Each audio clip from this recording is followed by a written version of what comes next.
బుద్ధి ఉన్నోని, మంచి ఆలోచన ఉన్నోని, గ్రామాన్ని అభివృద్ధి చేయాలన్న పట్టుదల ఉన్నోని, స్థానికంగా మంత్రులతోని కలిసి పనిచేసేటోళ్లను, మంత్రుల దగ్గర పోయి కూర్చొని నిధులు తెచ్చుకునేటోళ్ళను.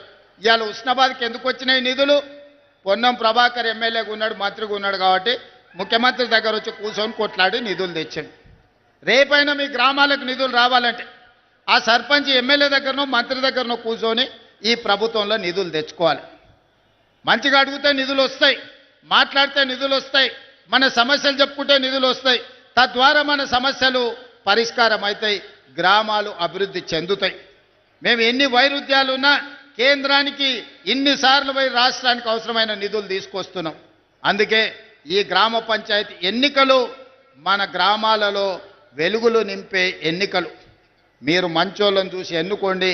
మీ గ్రామాలకు నిధులు ఇచ్చే బాధ్యత, ఈ తెలంగాణ రాష్ట్రాన్ని అభివృద్ధి చేసే బాధ్యత ఈ ప్రభుత్వం తీసుకుంటుంది.